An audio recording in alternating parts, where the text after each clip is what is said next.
ठाणे महानगरपालिकेच्या निवडणुका जसजशा जवळ येऊ लागल्या आहेत तसतसं राजकीय वातावरण तापू लागलं आहे। नगरपालिकेच्या निवडणुका अद्यापही जाहीर झालेल्या नसल्या तरी राजकारण मात्र तापू लागलं आहे आणि यामध्ये पहिली ठिणगी टाकली आहे ती गणेश नाईक यांनी।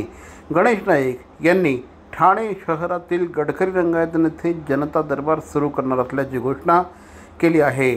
आपण जरी पालघरचे पालकमंत्री असलो तरी ठाणे जिल्ह्याशी आपला चांगला संपर्क आहे। त्याचप्रमाणे भारतीय जनता पार्टीने ठाणे जिल्ह्याची जबाबदारी आपल्यावर सोपवलेली आहे। त्यामुळे ठाणेकर नागरिकांचे प्रश्न सोडवण्याच्या दृष्टिकोनातून आपण जनता दरबार सुरू करणार असल्याचं गणेश नाईक यांनी म्हटलं आहे। गणेश नाईक यांच्या या वक्तव्यामुळे आणि जनता दरबार सुरू करण्याच्या या निर्णयामुळे आता पालकमंत्री श्री एकनाथ शिंदे आणि पालघरचे पालकमंत्री आणि वनमंत्री श्री गणेश नाईक समोरासमोर उभे ठाकणार हे जवळपास स्पष्ट झालं आहे। यापूर्वी देखील जनता दरबार श्री गणेश नाईक हे पालकमंत्री असताना कायम घेत होते। त्यावेळेस मोठ्या प्रमाणामध्ये त्यांच्या जनता दरबाराला नागरिकांचा प्रतिसाद मिळत असे।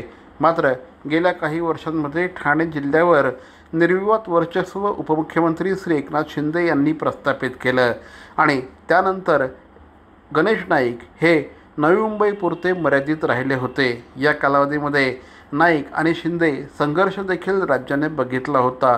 या पार्श्वभूमीवर गणेश नाईक यांचा ठाणे शहरातील गडकरी रंगायतमध्ये जनता दरबार पुन्हा एकदा सुरू करण्याचा निर्णय हा अत्यंत महत्त्वाचा मानला जात आहे।